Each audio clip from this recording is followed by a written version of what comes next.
thing is, when we go back and we live our lives and we're maybe alone, we can fall back into either deep depression or the same habits or anxieties, whatever that is. Yeah. So what is it that you kind of advise or help with, or maybe help them stay accountable to continue their lives in a good way?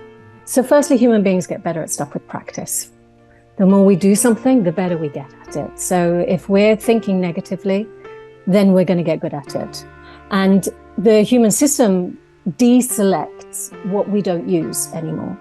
So if we are continuously deselecting the neural pathways of joy and selecting instead the neural pathways that are, the human system will find evidence of the thing it seeks evidence of. So if you're looking for the negative, you will find the negative. And your neural pathways will connect to every experience of that negative in this moment, in some greater or lesser intensity.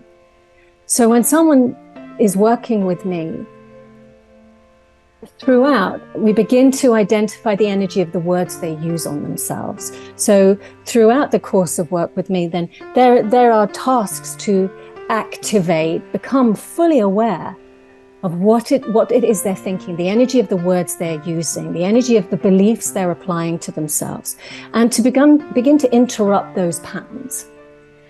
And in NLP's terms, they say if you change your breathing, you change your posture. If you change your posture, you change your state. And if you change your state, you change your outcome.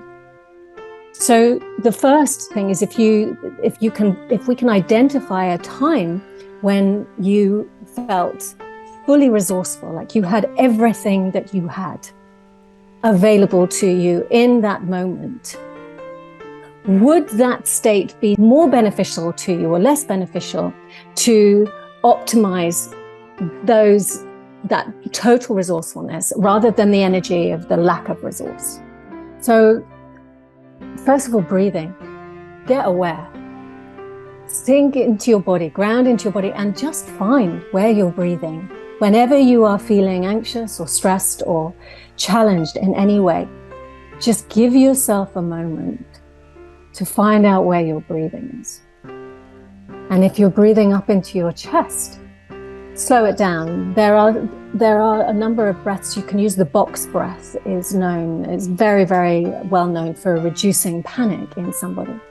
And I don't know if you know the box breath, but it's you breathe in for 4, you hold for 4, you breathe out for 4, you hold for 4. You breathe in for 4, you hold for 4, you breathe out for 4, you hold for 4.